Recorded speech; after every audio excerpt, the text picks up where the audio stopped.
Hey man, stay safe world. You already know what's going on, man. We got some big news in the young Dolph case coming out of Memphis with Govan Hernandez, who is allegedly the ringleader behind the whole young Dolph assassination that ended young Dolph's life, actually getting out on $90,000 bond to get out for this whole situation until the trial, essentially.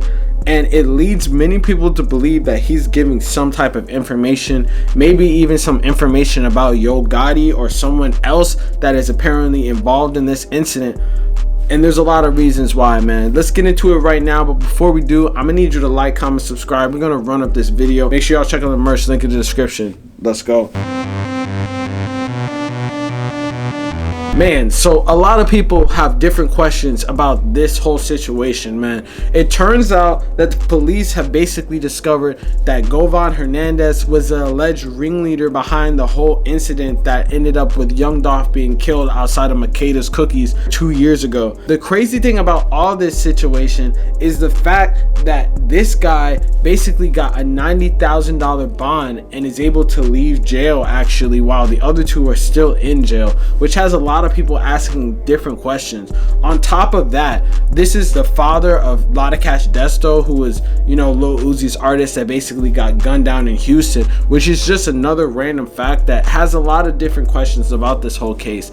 She got gunned down after he basically got discovered, and then he got arrested shortly after, and it's all just like a family thing, and everyone's tied in, and they're saying he's the ringleader behind the whole situation, but for some reason he's allowed to get out.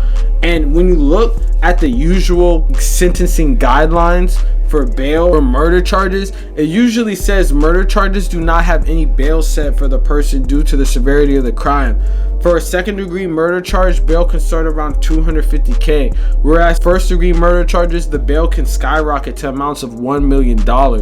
Man, and his bail was only $90,000. Sure, he didn't pull the trigger, but he was the one that arranged all this. It would make sense that he is definitely the person that would be getting at least $250,000. And I'm not really an expert in the whole Memphis and Tennessee restrictions and guidelines for bail for second and first degree murders, but it's just kind of unprecedented for someone to even have the ability to set any amount of bail to get out. You know, it is pretty crazy. So that in itself is definitely something. And when you look at the two other people involved in the case, Straight Drop, aka Justin Johnson, the guy that was allegedly the shooter in the case, and then the other guy, which was another person that was along with him that basically got caught, Cornelius Smith, they are still in jail while this guy's actually going to be able to get out before the trial. Man, that's like honestly pretty crazy if you think about it. Kind of the reason why people were saying that he snitched, and maybe people are even saying that Yo Gotti has something to do with it. And because if who else would it be in Memphis if he's the one really pulling the strings? That means someone else probably hired him to hire someone else to do that type of situation, and that's what I think police are alleging. If he's able to get out and he's in protective custody, which is something too. It basically said in the trial that he was in protective custody in his red jumpsuit. So that is another reason why people felt like he could have been giving another type of information, some type of proffer.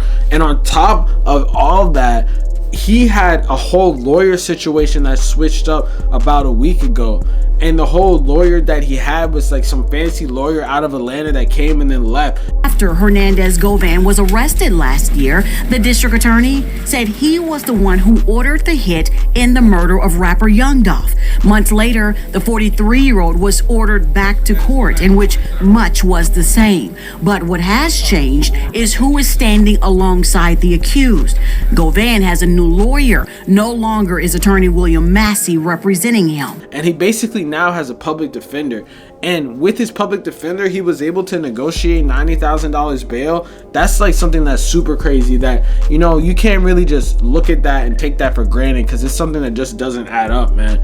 Let me know in the comments what y'all think about this whole situation, because it's like, does any of that add up right there?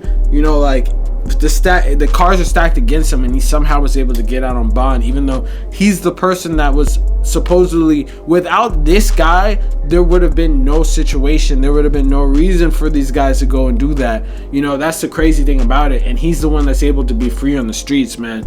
We got to talk about that whole situation, man. Let me know what y'all think.